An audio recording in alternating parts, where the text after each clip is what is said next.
जिस जोशीला अंदाज के अंदर आपने स्वागत सत्कार किया, जब मैं जोधपुर में अग्निपथ के खिलाफ रैली कर रहा था उस समय बाड़मेर की धरती पर आया था, और जो जुनून जोश बाड़मेर के नौजवानों के अंदर है वो देश के बहुत कम इलाकों के अंदर है। ऐसा जोश और जुनून बाड़मेर किसान पुत्रों के अंदर, धरती पुत्रों के अंदर। ये जो मैं लड़ाई राजस्थान के अंदर लड़ रहा हूँ, इसमें आपका जोश और आपकी ऊर्जा तो समय समय पे सोशल मीडिया के माध्यम से, व्यक्तिगत उपस्थिति के माध्यम से, जब मैं याद करता हूँ नागौर से हुंकार भरी थी, 5 लाख लोग नागौर आए और हुंकार इस बात की थी कि किसान का कर्जा माफ होना चाहिए, किसान की बिजली फ्री होनी चाहिए, टोल मुक्त राजस्थान, सशक्त लोकायुक्त, बेरोजगारों को रोजगार, बेरोजगारी भत्ता और खेत खेत सिंचाई का पानी। नागौर की हुंकार के बाद प्रदेश में बात चली। ये तो हनुमान जी का खुद का जिला था, यहाँ लोग आ गए होंगे, बीजेपी की सरकार थी, कोई उस भीड़ को 50,000 बता रहा था, कोई 1 लाख बता रहा था, लेकिन वो संख्या जो थी वो ऐतिहासिक थी।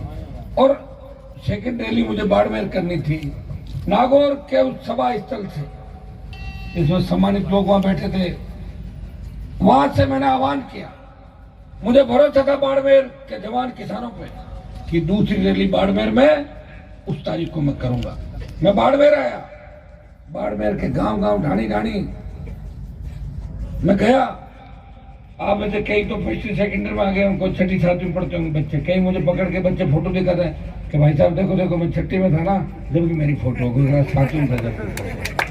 तो बाड़मेर के अंदर जब आया, इतना प्यार प्रेम आशीर्वाद आपने दिया, जहाँ हमने जसदेव धाम के अंदर कार्यक्रम किया तो लोग अचंभित हो गए कि यहाँ कोई कार्यक्रम हो सकता है क्या, और पूरा जंगल था उस समय के अंदर। उस कार्यक्रम कितने दिन वो चला साफ सफाई के अंदर। और भाइयों, बाड़मेर के अंदर जिस तरह राजस्थान का नौजवान उमड़ा, बाड़मेर के धरती पुत्रों ने दिल्ली तक संदेश दे दिया कि अब किसान राजनीति ने अपने नए नेता का चुनाव कर लिया, तो बाड़मेर की धरती का राज करे। और आपने उस लाइसेंस को रिन्यूअल किया, जो नागौर की जनता ने मुझे लाइसेंस दिया था, उसका रिन्यूअल बाड़मेर की जनता ने किया। तो विधानसभा का चुनाव था, वो 3 विधायक दिए बाड़मेर के अंदर। मैं तो भला आदमी हूँ, कोई भी व्यक्ति 5 आदमी आके अगर कहते तो मान लेता हूँ उस बात को। पर उमेश जी चुनाव नहीं लड़ रहे थे, मैं खुद ही आ रहा था 22-18 का, और मैं अगर 22 आता, आपके 22 मंत्री जी है, उनको हाथ में पानी लेके पूछ रहा हूँ, कहते ना हनुमान जी कब मिले मुझे रेलवे स्टेशन पे, तो बता दूंगा कब मिला था। उन्होंने मुझे कहा कि आपका झगड़ा नागौर में जिन नेताओं से है, उन्होंने मुझे भी आगे नहीं बढ़ने दिया। हनुमान जी, क्या पता मेरा मुख्यमंत्री में नंबर आ जाए, मेरे सामने आप फार्म मत भरो और चाहे RLP को लड़ा दो, आपकी पार्टी है। मैंने वचन दे दिया, मैंने कहा मैं 22 तो नहीं लड़ूंगा, मैं मेरी सीट खींच से ही चुनाव लड़ूंगा। 2 चुनाव एक व्यक्ति लड़ सकता है। और उमेश जी जो आपके बीच आए, आज तो आपने दोनों हाथों जिनको आशीर्वाद दिया, उस समय उमेश जी आपके बीच नए थे, और फिर भी बाड़मेर में आपने राष्ट्रीय लोकतांत्रिक पार्टी को 2nd नंबर पर रखा और भारतीय जनता पार्टी को 3रे नंबर पर धकेल दिया।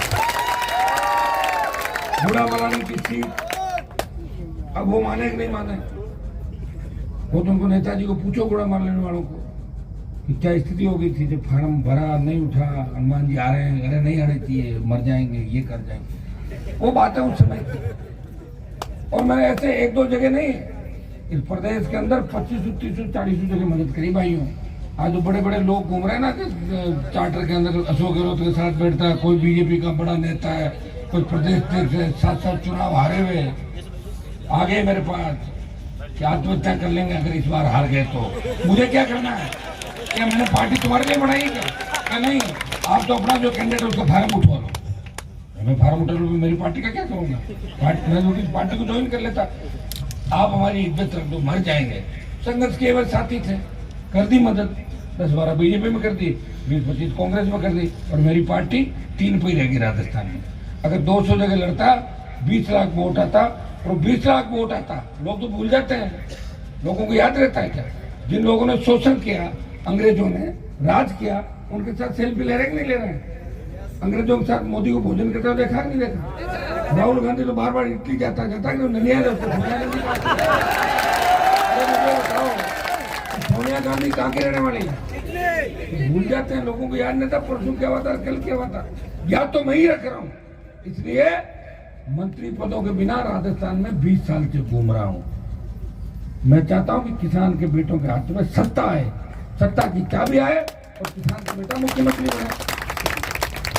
लोगों के मन में कितना धोखा, लेकिन मुझे जो धोखा देते हैं वो लंबे नहीं चल पाते।